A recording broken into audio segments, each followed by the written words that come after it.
How's it going, everyone? I can't believe I'm back at it again to once again talk about PlayStation 3 backwards compatibility, but when these rumors circulate, you know, somebody like me that is incredibly down bad for PlayStation 3 backwards compatibility, we gotta talk about it because the idea, the holy grail of PlayStation 3 backwards compatibility on PS4, or at this point on PS5, yes, we've been wanting it since the PS4 days, but now there are more rumors circulating about it, and Jeff Grubb has backed up these rumors. PlayStation 3 backwards compatibility for PlayStation 5. Jeff Grubb on his Game Mess Mornings podcast noted it's something that I've heard has been in the works for quite some time. I thought it was going to get revealed earlier this year when I first heard about it. That clearly didn't happen, but that doesn't mean it'll never happen. Maybe it does. So obviously this is something that it goes without saying Sony has at least looked into, and I would have to think at this point it has to be some sort of software limitation that gets them prevented to do backwards compatibility, because obviously there's a lot of money to be made. And you know, if you want to up the price point of PlayStation Plus Premium, not that I'm saying to up it, a way that you could easily up the price of PS Plus Premium and you get people incredibly excited about it is that opportunity, that first foray into adding PlayStation 3 games into that library, because there is a bit of a lure to that. There is a bit of a draw to that, more so than I think for PlayStation 1 classics, more so than even PSP classics or PS2 classics, because PS3 is that console that I feel like has been completely lost, has been completely just lost in the ether, and there are so many incredible games. And I get it. I saw some of the comments in our last video being like, oh, you're too entitled, you think you could just keep your PlayStation 3 in your closet? Guys, life happens. At this point, I am not going to dig up my PlayStation 3, hook it up. My apartment, I'm sorry you guys, is not that big where I can have a million consoles everywhere. I've got my computer, I've got my PlayStation 5, I've got my television. I have to keep it somewhat situated. I'm not drawing in another console. The PlayStation 4 doesn't get to chill here. The PlayStation 3 doesn't get to chill here. There's no Xbox One. There's no Xbox Series. I have to keep things at least somewhat compartmentalized, and I think for a lot of people it is that. I can't believe I got these comments of, oh, you're just being entitled. Oh, just dig up your PS3. You clearly don't want to play those PS3 games as much as you say you do, because you'd have that out if you did. Guys, obviously I have to prioritize the newer games that are coming out, hence why the PlayStation 5 is hooked up, hence why the gaming PC is hooked up. The new games are obviously gonna be the bread and butter, and obviously when I'm covering video games on the channel, it's more of a requirement for me to play the new game. I would love to go back and play Ratchet & Clank Future, but if you look at all of the games that are currently available and the games that I have to go through in my backlog as it is, I'm not digging up my PlayStation 3 to play Ratchet & Clank Future at this moment. At some point 10 years down the line, yeah, maybe things will change and I will dig it up if we still have no backwards compatibility, but I can't believe that is the route people are gonna go to defend Sony for their lack of backwards compatibility. Like, that is wild to me. At the very least, if you're not gonna do backwards compatibility, can we get to a point where you're remastering these games regularly? And I'm sure it's a lot easier for me to say, like I said in the previous video, to just go ahead and remaster all these games, get backwards compatibility. I get it that there's hurdles to overcome. I get it that it's not as simple as snapping your fingers and getting a Killzone 2 port done on PS5, having online servers going, releasing it on PC, cross-platform multiplayer. What I am saying is if they could figure it out, and with the talent and the people behind PlayStation and Sony, I imagine they could figure something like that out. Remastering Killzone 2, you know, modernizing the controls a little bit, because I saw somebody bring that up and I do agree. Like, my memory of Killzone 2 at this stage is a little bit foggy, but I remember the controls being one of the areas of complaint of that game a lot back in 2009, and it was a complaint back then.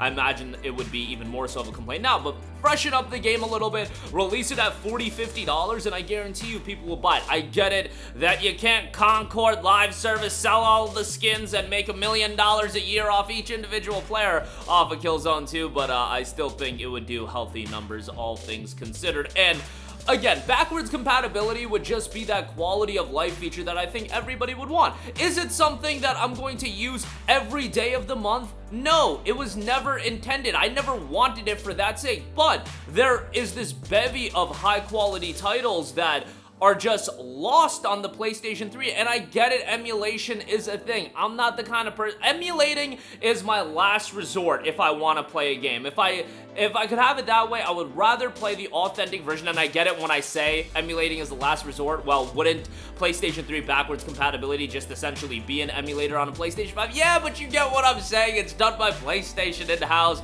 Get those trophies going as well. Could you imagine having PS3 backwards compatibility to get the trophies again? Man, that's just that dopamine rush of nostalgia that I am fiending for. You know that your boy is gonna be all over that. And I did see a lot of people bring up, bro, I want to play the Final Fantasy 13 trilogy. Hell yeah to those of you that did comment that, because I love Final Fantasy 13. I think that game is criminally underrated. I would love, actually, I just played through that game again 8 months ago on PC. I finished my playthrough about 8 months ago, but I would love to play it again on PlayStation 5, you know, backwards compatibility. The thing with FF13, I don't think that would get a backwards compatibility. Like, if we're hearing about select games, it would be very much like what they're doing with PlayStation 2, PlayStation 1, and PSP.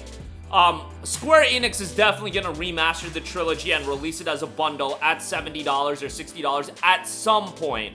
That is something I am sure they have talked about, and I don't think they would offer that game as a Classics title. Look at the Classics titles that are available on PSP Classics on PlayStation 4 and 5, and PS1 Classics on PS4 and 5, and PS2 Classics on PS4 and 5. Really, the ones that stick out to me are like Star Ocean 3. Outside of that, it's Square Enix remastering a lot of those games. You get your Star Ocean Second Story R, Second Evolution R. You don't get the PSP port as a classic. You're not getting Dissidia Final Fantasy. You're not getting Crisis Core Final Fantasy VII. You're getting it in the form of Crisis Core Final Fantasy VII Reunion, and you don't want to compete with yourself by releasing it as a classic version and then also releasing it as this remastered version because you want to sell people on that premier $50 remastered version.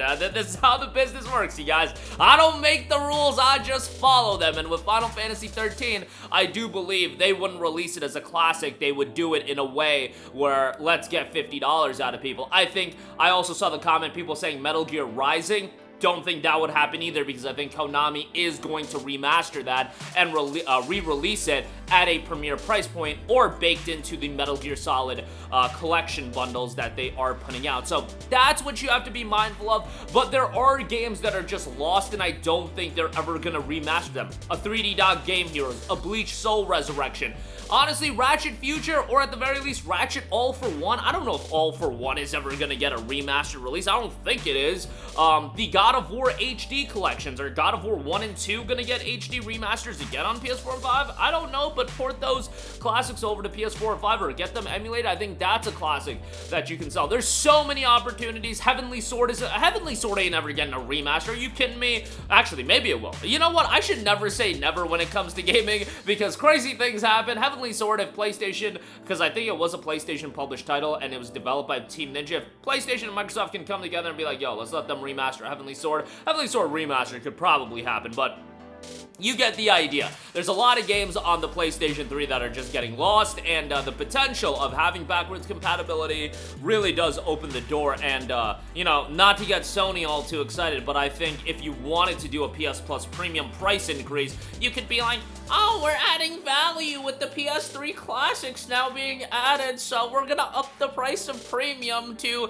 $18.99 a month. And you know what? That's probably the one opportunity they'd have to get away with it. You're damn right I ain't letting them get away with it, because PS3 backwards compatibility should be a thing already, and the price point of premium is already egregious, but that's a discussion for another day. But I do think Sony would look at that and try to get away with it. But I digress. I just want to see PS3 backwards compatibility, and it seems like there is there might be a little bit of fire where there is smoke. I think that's how the saying goes. But there's so many great games, you guys, and PS3, in my opinion, I saw some people bring this up in the comments as well. PS3 is really when first party started to get going and first party started getting the recognition that it does now. I know PS3 for a lot of you guys doesn't get that level of credit, but for me, somebody that, again, my teenage formative years was on the PlayStation 3, there's obviously a little bit of nostalgia bias to it, but I loved my time on the PS3. There were so many high quality games, but that'll do it for me. Let me know all of your thoughts in the comments section down below. Sound off there. Thank you for watching, and goodbye.